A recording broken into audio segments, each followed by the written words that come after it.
The Heat are leading in the playoff series against the Bucks. Now, I did not think that I would say that one time during this series. And so that's a great way to start our week. And the Heat played, we're going to talk about it today. We got the Heat. We got a Panthers game tonight. I mean, things are happening. The Heat played about as perfect a game of basketball as they can possibly play. And it's a more perfect game than I believe they've played all season long. They were saving it, Hawk. They were saving it. Is that what happened? I mean, are they saving it, or did everything go right? I don't know, and I think game 2 is going to tell us a lot. You know what? That's what Riley and Spo thought they were getting back. Right. That looked beautiful. That game you saw last night is what Spo and Riley thought you were going to see 82 games. 75 games out of 82 during the season. Everybody's job they did perfectly. And then even though Bam didn't do it for an entire game, like you saw what everybody did great. And Jimmy Butler, I know I criticize him sometimes. The man did Jimmy Butler type things. I mean, I got to tell you. Solana, I can hear your facial expression. Anyone who would argue that DeMar DeRozan is in the same neighborhood as Jimmy Butler is out of their bleeping mind. Jimmy looked good. He looked very good. He looked unbelievable. I mean, an unstoppable force. I mean, just legitimately just an unstoppable force. And he needed to bear more of the brunt because Tyler Hero went out, and it was like, okay. And it didn't matter that he had played Friday night and done what he done on Friday night. Like, I mean, it was, I mean, you had to just give a standing ovation to Jimmy Butler after that game. Somebody didn't tell him that Atlanta game is considered a playoff game because maybe that's what it was. Maybe that's what it matter. Remember, because we still got to play again. But he stepped up. But I say the Atlanta game, that's the fear, and that's when we start. Honestly, I started really criticizing Jimmy after that one. But if he can keep that going, then he could change my narrative on him and DeMar DeRozan being, a very close basketball match. Now, I will say this: the Heat are going to be, a little bit different here without Tyler Hero. I believe I read something from Shams Charania. He was on FanDuel TV. He says that they believe Giannis will be back on Wednesday. The Heat will be without Tyler. My suggestion: where do those minutes go? They got to go to Duncan Robinson, who once again shot 1,000% from 3 last night. It was a remarkable performance by Duncan, and did exactly what you asked him to do. Bring him out for 6 seconds as the third quarter is ending, knock down a 3, and then sit your ass on the bench for the rest of the game. The guy was my MVP. I don't know about you. 2017 looking for that guy. The trade market is crazy. No, sir. You know what? Who's going to score the points? But after how Caleb played yesterday, you know what I'm saying? Our guards are playing too well to put Duncan in. Gabe Vincent, Caleb Martin, everyone did their thing. Strange, you still don't see a sniff of the court from Victor Oladipo. That one is a little bit strange, isn't it? He's literally hurt. A minute. He's hurt. I don't know if I'm defaulting there, but I'm with you there. I was looking What's happening there, Solana? Why does Victor Oladipo not get a single minute? Spo's done with him, I think. He's just done with him, wrote him off. But with this Tyler injury, I think you're going to see a collection of Victor Oladipo minutes, Duncan Robinson minutes. He's going to go to these guys, and whoever's playing well will continue to play. And whoever plays a minute of bad basketball, sat your ass down, and he's going to cycle through both of these guys. I'm with that. I think that's a good strategy for the rest of this series. No joke. Like that, to me, that's the way to do it. You've got guys on the bench who can get fire every now and then.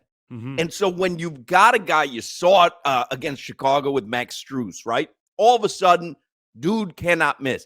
By the way, I want to point this out. I don't know if people were listening in the 5 o'clock. Actually, now that I think about it, it was the 4 o'clock hour because on Friday, Solana left by the 5 o'clock hour to get to the arena, and Solana was part of this. So it had to be somewhere in the 4 o'clock hour. I was looking at the prop bets, and I suggested Max Strus under 9.5 points for the game My logic was he stunk against Atlanta, and he's not going to get any playing time. And then Max Strus went out. What did he score? Like 31? Him and Jimmy both scored 31 points in that game. Yeah, so if you bet the under on that one, sorry about that one. I got that one a little bit wrong. I didn't bet it. It was just something I said on the air. Yeah, but those guys, those Struces and the Calebs, and that's what you have. We have to have. Right. Find what you have each game, like Solana just said, and then you ride that hot hand for that game. They rode Max Strus right into the playoffs on Friday night. Obviously, Jimmy Butler had a lot to do with it as well. But find guys like that. Find guys that'll get hot for a game or two, ride them, and utilize the bench that you've been waiting to do what they did last night all season long. And talk me off the cliff, but I watch Kevin Love like he's a walking piece of peanut brittle. Like, I always think he's about to get injured. Can he hold up? Because he played well. I mean, he puts his body right in front of someone driving at full speed with no thought about his well-being. You remember this season, he had the bloody head. Yes. Didn't he have something where his teeth popped out or his eyes popped out? Or am I thinking about Casino? I watched Casino where they had the guy's head in the vice and they popped his eyes out. Spoiler alert if you haven't seen it. But yeah, Kevin Love, you feel like, oh, he's not going to get up after that one.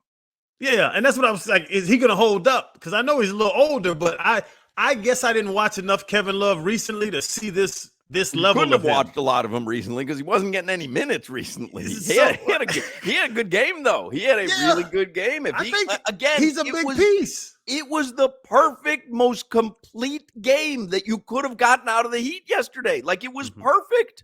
You couldn't have done any better than that. They handled the Bucks in every facet. Now, is that because Giannis was out? I'm sure it has something to do with it. But Chris Middleton had a hell of a game. I mean, they've got a lineup. I don't know if you saw it. They were 11-8 without Giannis during the season. They can win without Giannis. So I don't know if it was because Giannis was out or because the Heat just had everything rolling. But, man, they handled the Bucks. The Bucks didn't know what hit them. Like, they looked like they were walking around confused. They weren't able to put together a run during the entire game. I mean, the Heat just handled them from start to finish. So, I mean, if that's a harbinger of things to come in this series, the Heat are going to win an NBA championship. And they're going to rest their starters in the fourth quarter while doing it. Put together that 3 more times against the Bucks, and we're good to go. But I also look at it as we only won by 13? And Giannis would have scored 13. Well, first of all, I think they won by more. They win by more? No, they won by 13, but only 13. The 8th seed only beat the 1 seed in a game one. And they were a 9.5 point underdog. underdog. They were a 9.5 point underdog. That's a 22-point win. I'm saying amazing offensively to get to 130. That's crazy. But for the Bucks to be able to do 117 without Giannis, I just have to think about that as well. Oh, well, no, listen, that team is obviously going to be better if Giannis is out there. The question is Wednesday night, is he going to be 100% or is he going to be hobbling around at 60%? Yeah. Because if you give me a 60% Giannis, I'll take the Heat again. I guess I'm questioning the defense there because that's what for all those points, I was like, whoo, that was a lot of points. Right, but like, don't forget, I mean, if you're scoring 130, then the other team is going to have more opportunities to score as well, right? Like, you can't just say, well, the Heat gave up 117. Yeah, they gave up 117, but they scored 130 points. So you'll take that any day. I don't think the Heat's defense was bad yesterday. I think their offense was just firing on all cylinders. And that's without Tyler Hero in the second half, who was playing pretty well in the first half. Had an efficient 12 points in the first half. Like, I'm just saying their defense wasn't bad. That's what I was most afraid of coming into this series. How are they going to score and how are they going to stop Milwaukee? And yesterday, outside of Chris Middleton, like Bobby Portis going for 21, that probably won't happen again in this series. So, man, he's fun to watch. I like watching him and the crowd react to him. Yeah. Got the crazy eyes. So wide? Yeah, it's just there's something about him. I feel like he's got to be 50 years old. I feel like I've been watching Bobby Portis for 30 years. How old is Bobby Portis? He's young. Is he young? He's not 30 yet. No way. You don't think he's 30? I think he's No. got to be 30 by now. Let me see. Who you have checking it for you, Solana? Who's there helping you? I got Jimmy here. Let me see Jimmy. Let me see Jimmy on the camera. That's how I start out my Monday. Look at that, Bobby Jimmy. Portis. Jimmy, look at you, man. Who's older, you or Bobby Portis? Jimmy. Jimmy, who's older, you or Bobby Portis? First there. Jimmy's Googling his own age.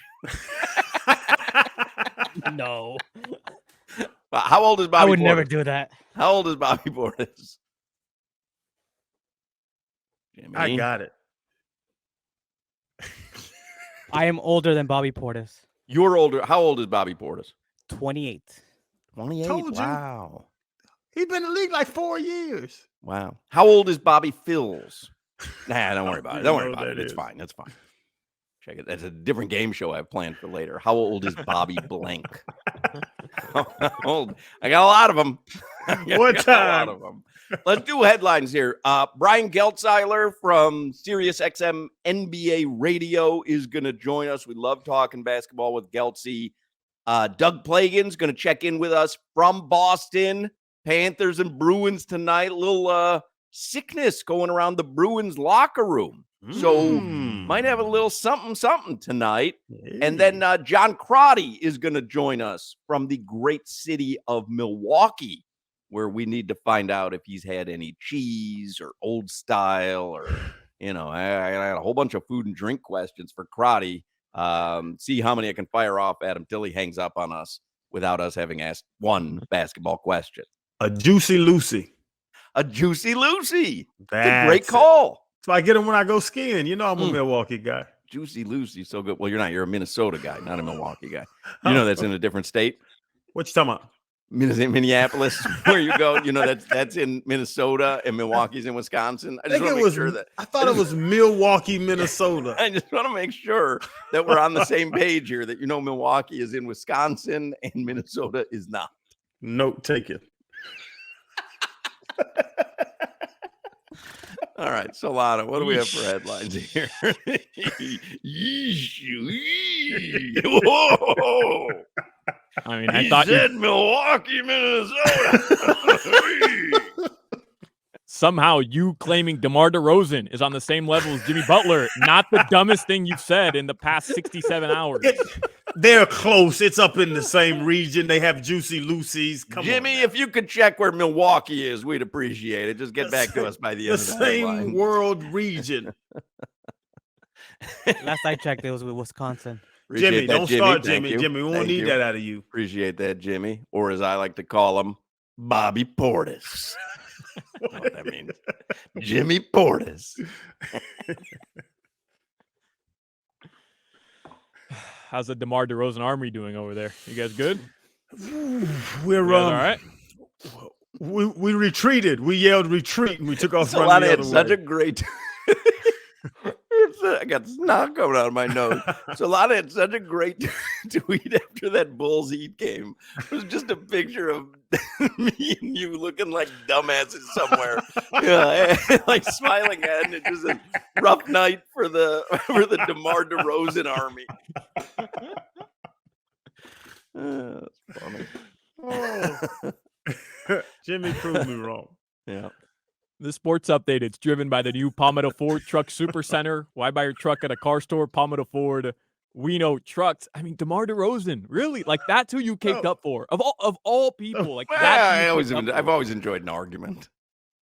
And the worst thing is the picture, Hawk. Where were we at in that picture? I mean, we never take a picture like that. Where was that picture?